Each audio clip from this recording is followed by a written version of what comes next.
All right, sweet. So I want to talk about branding. The analogy of the house is really great for branding, and it's been something that I have been inspired to teach on. And when I think about branding, and I like you translate it into a house, it's actually really it makes it more meaningful, and it also kind of helps you visualize the importance of each aspect of your brand.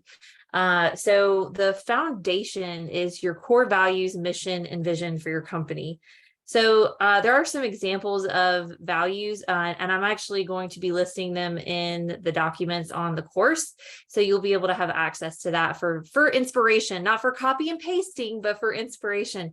Everything should be very unique to you, because if you want to stand out from everyone else, then you can't copy and paste. So the foundation, this is like really important, right? The house cannot stand without this. So some examples of values that you could have in your business are inclusivity, diversity, creativity, empathy, storytelling.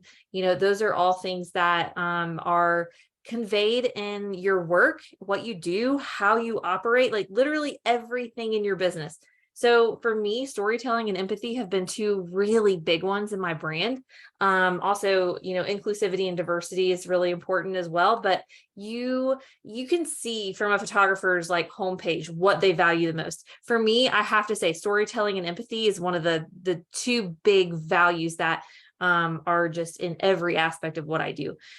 Now, your mission for your company is it's a little bit of a bigger picture, right? So it's what do you want to, what is your overall purpose? So an example of a mission for your company could be making every moment count. We believe that every photograph should convey a meaningful or emotional message. Our mission is to make every moment count by delivering visually stunning and emotional imagery. So that's just an example. It's a very generic one. It's not one that I would, copy and paste. I wouldn't copy and paste any of the examples in the course. They are simply for inspiration, but you need to make it your own language and make it your own. So a vision statement for your photography business is something that drives the ship, right? It's what you are pointing your ship towards. It is like your North Star, right? Like it's the vision. It is the overall like impact that you want to have on your business or through your business. And I know that this sounds a little like, oh, well, I just wanted to start a photography business. I don't really have like a vision, but you need a vision for your company because you need to know where you're going.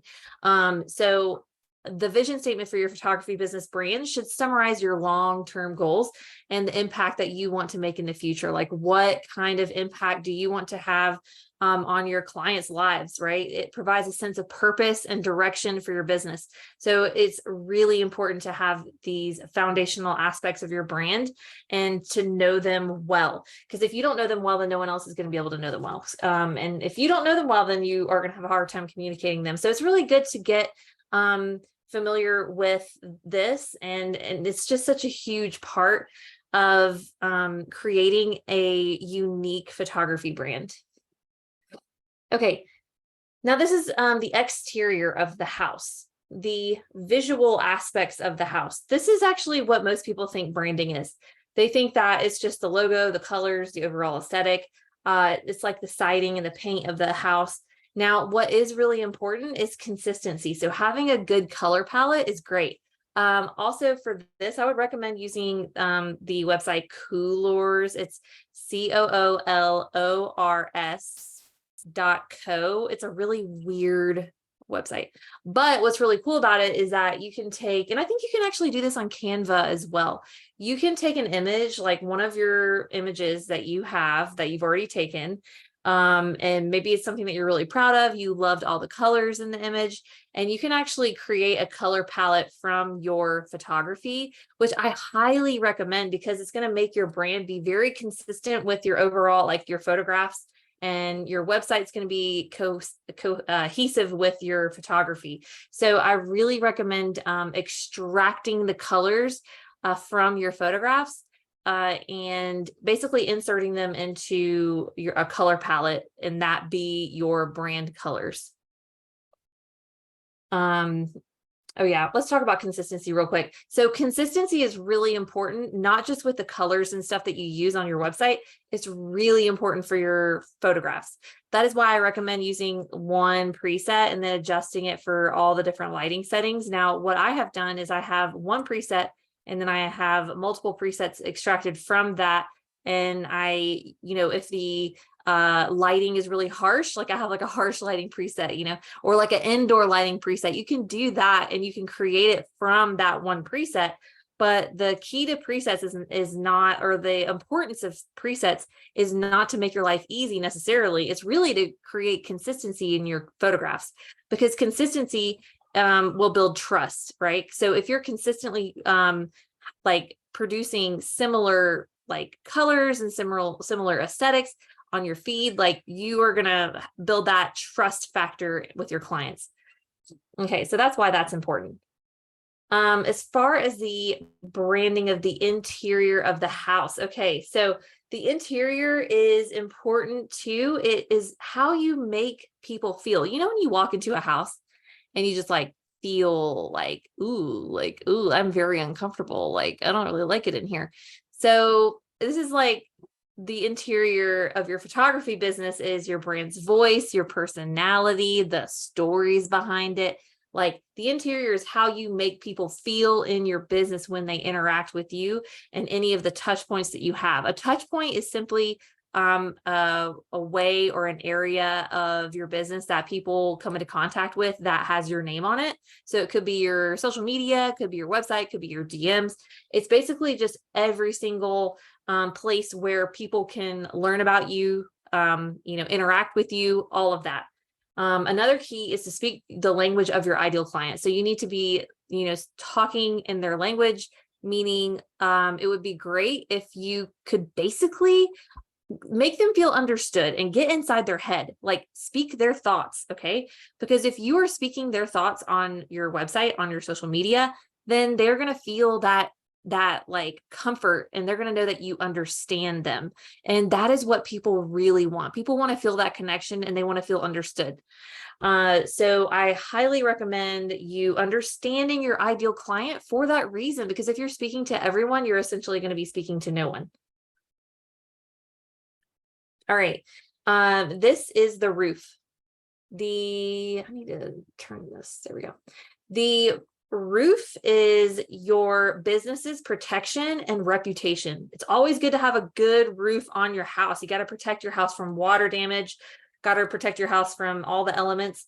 So similar to a roof on a house, having a strong reputation where you show up consistently for your clients will protect you from competition and the ups and downs of the market. Because let's face it, there's going to be ups and downs. There's going to be turns and twists.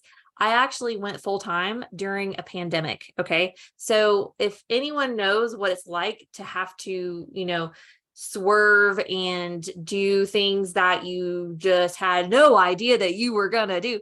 I jumped through so many hoops and exceeded my clients' expectations because I showed up for them when everyone else was scared and they were, freaking out. I was like, you know what, my job right now is to show up for my clients. I had more weddings booked that year than any other year. I worked very hard.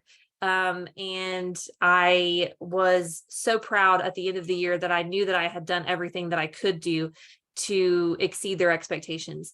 And I ended up getting tons of amazing reviews because of that.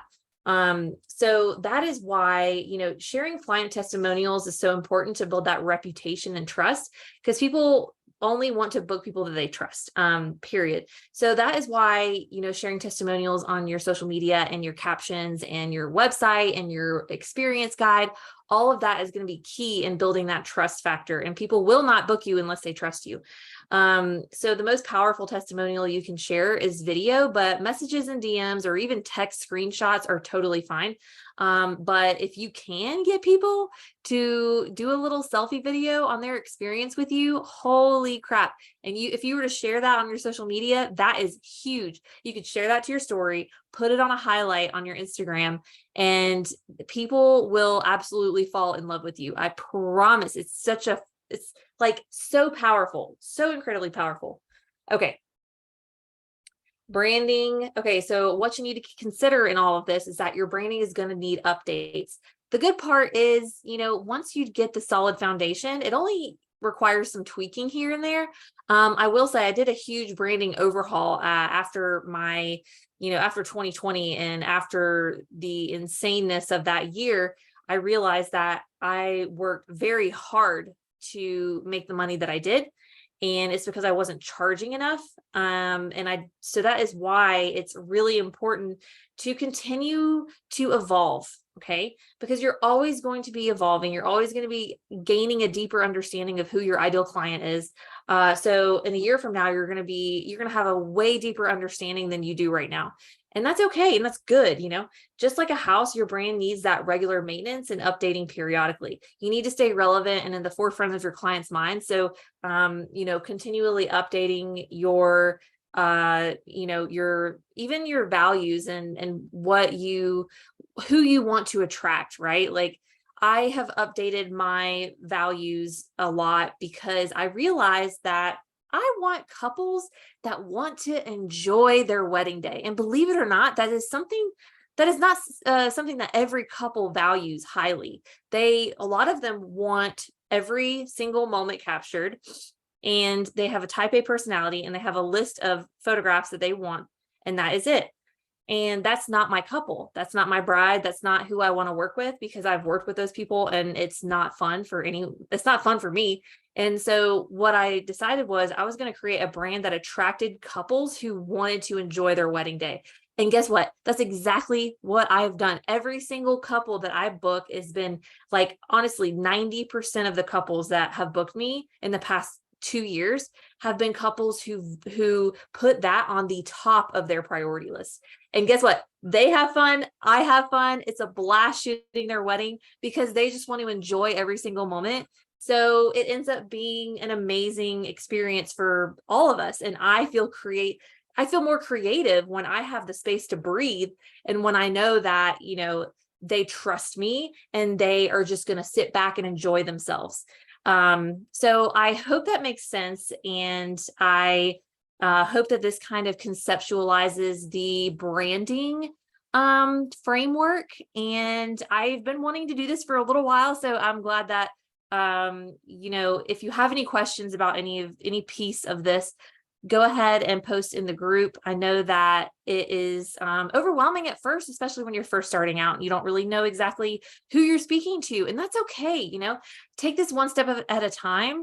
You aren't going to climb to the top of Mount Everest in a day. It's going to take some time, right? Like, you just got to take one step. And honestly, the coaching calls are really good because you can hop on and ask, like, hey, this is where I'm at. And I can be like, okay, well, this is your step 1, step 2, step 3. But that's all you need to focus on. This branding is just kind of giving you the overall picture of what branding does and how important it is. And I hope that me sharing my story about my brand and photography is inspiring to you, because I got paid so much more to work so much less. Like, people who value you and they know that you are going to give them the experience they want, they will pay you more money than they will other people. Like, I promise you, have never, like, in the past few years, I am not the cheapest photographer at all whatsoever. People can absolutely get someone for half the price, but what they want is the experience. So I hope that makes sense. Post any questions in the group and I'm happy to help.